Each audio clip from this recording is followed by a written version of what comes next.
C'est vachement difficile de décider des fois, non? Ça vous est déjà arrivé? Alors, tout ça parce que notre inconscient, il est impliqué dans le processus décisionnel d'une manière qu'on ne comprend pas clairement. Alors, le but, c'est pas de mieux comprendre comment notre inconscient fait la tâche, car la tâche, elle est vraiment complexe et on n'a pas besoin de la gérer consciemment. Le but, c'est de faire confiance à notre inconscient en le connaissant de mieux en mieux et à apprendre à se servir de lui d'une manière qui est encore plus efficace pour nous. Dans la vidéo d'aujourd'hui, nous allons voir 5 techniques qui vont nous permettre de mieux se servir de notre inconscient et de prendre de meilleures décisions. Et n'hésitez pas à vous abonner à ma chaîne, car je suis en train de vous préparer des informations encore plus pertinentes sur le fonctionnement de l'être humain qui vont vous permettre de performer à un niveau que vous n'avez jamais imaginé. On fait des milliers de décisions par jour et les scientifiques sont de plus en plus d'accord que nos décisions ne sont pas guidées par notre libre arbitre, mais plutôt par notre inconscient. Par exemple, quand je me lève le matin et que je choisis les vêtements que je vais porter dans la journée, il y a eu une argumentation qui s'est faite à l'intérieur de moi sans que j'en sois consciente. Pourquoi je choisis tel vêtement et pas un autre? De la même manière, quand je pars au restaurant, je choisis un plat et pas un autre parce qu'il y en a un qui m'attire plus, mais je ne sais pas pourquoi. Et le top du top, quand on a des envies compulsives de type « j'ai envie de manger du chocolat », là, c'est le rôle de mon inconscient qui me fait croire que manger au chocolat à ce moment, c'est la meilleure des choses que je peux faire. Alors, même si ça paraît pas évident, il faut garder en tête que notre inconscient, il est là pour nous servir et nous protéger. Son but, c'est de nous protéger du danger, c'est-à-dire qu'à chaque instant, il va prendre la décision qui paraît la plus intéressante, la plus efficace, la moins énergivore et la plus sécurisante pour nous. Notre inconscient, il excelle dans le traitement de multiples données à la fois et il est très très rapide. En distinction par rapport à notre conscient que lui, il peut gérer peu d'informations à la fois, il est beaucoup plus lent et beaucoup plus énergivore. D'où le fait qu'on ne peut pas décider uniquement en utilisant notre conscient. Dans une étude scientifique, ils ont demandé de faire un choix parmi plusieurs voitures, de la voiture la plus optimale en se basant sur 12 paramètres de sélection. 12 paramètres, ça fait beaucoup pour notre conscient. Alors, il y a eu un premier groupe où les gens ont été laissés choisir consciemment, en tranquillité, pendant 4 minutes, alors que le deuxième groupe a été distrait pendant les 4 minutes de choix. Et il s'avère que 60% des gens dans le groupe qui a été distrait font le bon choix, contre 22% dans le groupe qui a choisi en conscience. C'est-à-dire que quand il y a plusieurs paramètres qui doivent être pris en compte dans notre décision, notre inconscient est plus efficace et plus fort pour prendre la bonne décision. Alors maintenant, comment appliquer ça dans notre quotidien? On peut se distraire de différentes manières qui vont nous permettre d'occuper la conscience avec quelque chose et en même temps utiliser l'inconscience pour faire notre décision.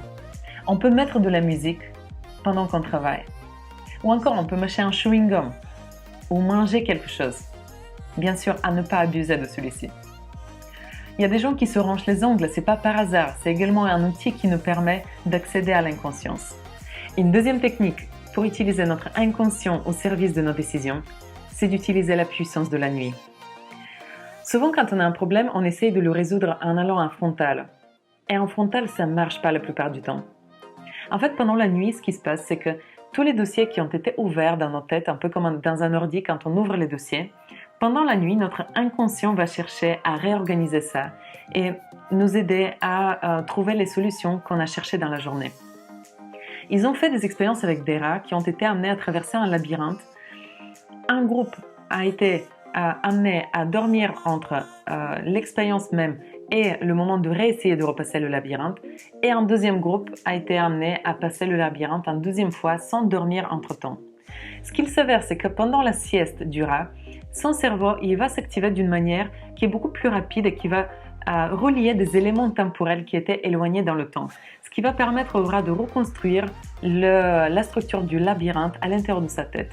Et une fois qu'il est amené à repasser le labyrinthe après le réveil, le rat il est beaucoup plus performant que le rat qui n'a pas dormi entre-temps. Donc, deuxième technique, pensez à votre problématique, allez vous coucher et repensez de nouveau à votre réveil. Une troisième technique qui est très connue et qui a été développée par l'américaine Mel Robbins, c'est la technique des 5 secondes. Alors on a vu que notre inconscient, il est beaucoup plus rapide que notre conscient. C'est-à-dire que pour capter l'idée de notre inconscient avant que l'idée de la conscience arrive, il faudrait qu'on soit très très rapide. Alors la technique de Mel Robbins, c'est de compter jusqu'à 5 et de décider rapidement. Alors la quatrième technique va consister à faire collaborer notre conscient avec notre inconscient. On sait aujourd'hui que notre inconscient, c'est le réservoir de toutes les possibles. C'est-à-dire que toutes les interprétations possibles de la réalité dans laquelle on se trouve sont constamment présentes dans notre inconscient. Prenons l'exemple avec le mot vol. Lorsqu'on voit le mot vol, il y a les deux représentations qui s'activent dans notre cerveau. Et c'est notre conscience qui va choisir, en fonction du contexte, quel est le sens le plus approprié. Et c'est la même chose quand on doit décider quelque chose. Il y a tous les scénarios possibles qui sont activés dans notre inconscient. Et grâce à notre conscience, on peut choisir celui qui est le plus fonctionnel pour nous. Prenons l'exemple de quelqu'un qui nous a mal parlé ou quelqu'un qui nous a pas dit bonjour. Il y a plein de scénarios possibles. Mais il y en a un qui va nous faire mal. Par exemple, si je me dis que la personne qui m'a pas dit bonjour, elle me respecte pas. Et il y en a un qui va me faire moins mal si je me raconte l'histoire, que la personne elle était juste préoccupée avec un autre problème. Donc c'est ma conscience qui va choisir parmi toutes les possibles et c'est à moi de faire le choix le plus fonctionnel. Et la dernière technique consiste à mieux clarifier ses propres valeurs. Il faut savoir que dans le processus décisionnel, on attribue inconsciemment une valeur à tous les sous-éléments qui font partie de la décision finale. Quand je fais un choix entre une glace vanille ou une glace chocolat, il y a eu une valeur qui a été attribuée de manière inconsciente à la glace au chocolat, bien sûr, dans mon cas, que je ne comprends pas vraiment.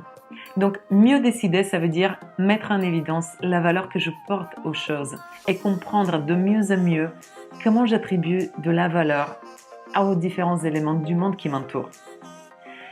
Et comment je fais pour mieux comprendre mes valeurs, c'est se poser la question constamment: qu'est-ce qui est vraiment important pour moi dans tel ou tel contexte? C'est quoi exactement que je cherche à chaque instant? Plus je me pose la question, plus je suis connectée à mes valeurs. Et plus je connais mes valeurs, plus je prends mes décisions en étant conscient des sous-éléments qui se sont faits sur le chemin. Donc, on a vu ensemble ces 5 techniques qui nous permettent de mieux décider. Premièrement, on peut utiliser une petite distraction pour accéder à notre inconscient. Deuxièmement, on peut aller se coucher afin de laisser l'inconscient digérer toute l'information qu'on a accumulée. Troisièmement, décider vite. L'inconscience marche vite. Quatrièmement, j'utilise mon attention pour décider parmi toutes les possibles. Et cinquièmement, j'apprends à connaître de mieux en mieux mes valeurs afin que je puisse décider de plus en plus en conscience. J'espère que vous avez aimé la vidéo. Si c'est le cas, abonnez-vous à ma chaîne et continuez à travailler sur vous afin que vous puissiez accéder à toutes vos ressources.